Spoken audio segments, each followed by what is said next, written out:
What's going on? It's Astronaut H, and this is the What More Do You Want Network.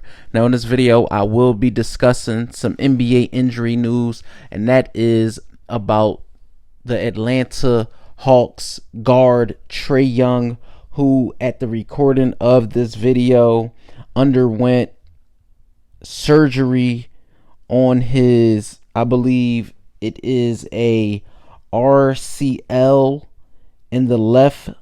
RCL in the fifth finger, which will cause him to ultimately have surgery and miss a bulk of time.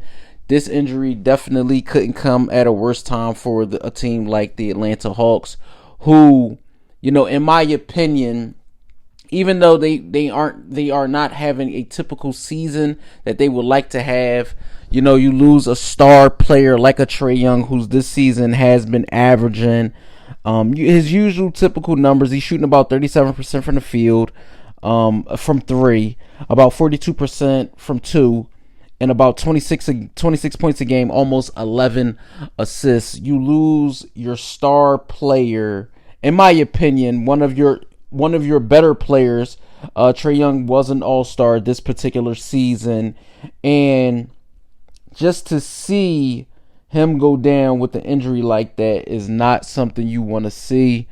If you are the Atlanta Hawks, you look forward to what the reevaluation may look like in another 4 weeks, but that is case in point. They don't choose to shut him down and just go on without him for the rest of the season. Now, I say that because, when you look at a team like Atlanta, who, again, like I said, a few years ago, they did play in the Eastern Conference Finals, a team that looked promising enough when they did acquire DeJounte Murray, but the backcourt with Murray and Young just has not shaken out to be what a lot of basketball fans, me especially, thought it was going to be.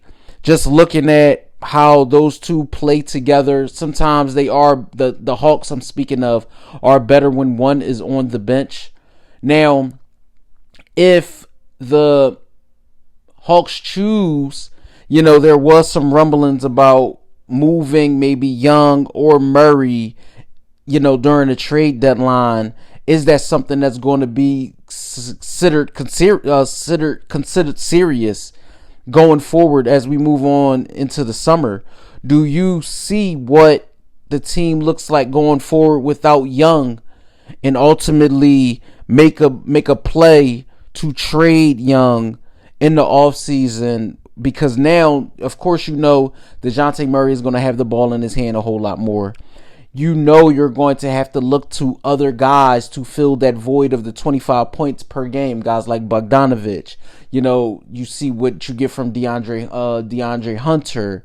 Also, you look at guys like Jalen Johnson. So, as we move on into what this next month of the season will look like for the Atlanta Hawks, currently in the 10th spot in the East, right there in that last spot in the play-in, what will ultimately the rest of their season look like? And as you look at Trae Young's future with the team, what that will look like also. I'm interested to see both ways, to see how this thing works for Trae Young and the Atlanta Hawks.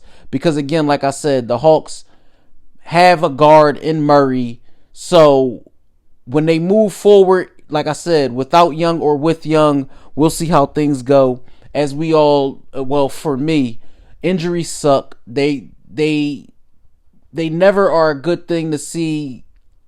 So when you look at it at the end of the day, hopefully, we wish well wishes and get well soon to Trae Young. So let me know what you guys think in the comments down below. NBA fans, Atlanta Hawks fans, Trae Young fans, or if this is just your first time tuning into the channel, let me know what you think in the comments down below. Don't forget to like, comment, subscribe. Hit that notification bell so you can know anytime a video is being uploaded to this channel. It's Astronaut H. This is the What More Do You Want Network, and I'll catch you guys on the next video.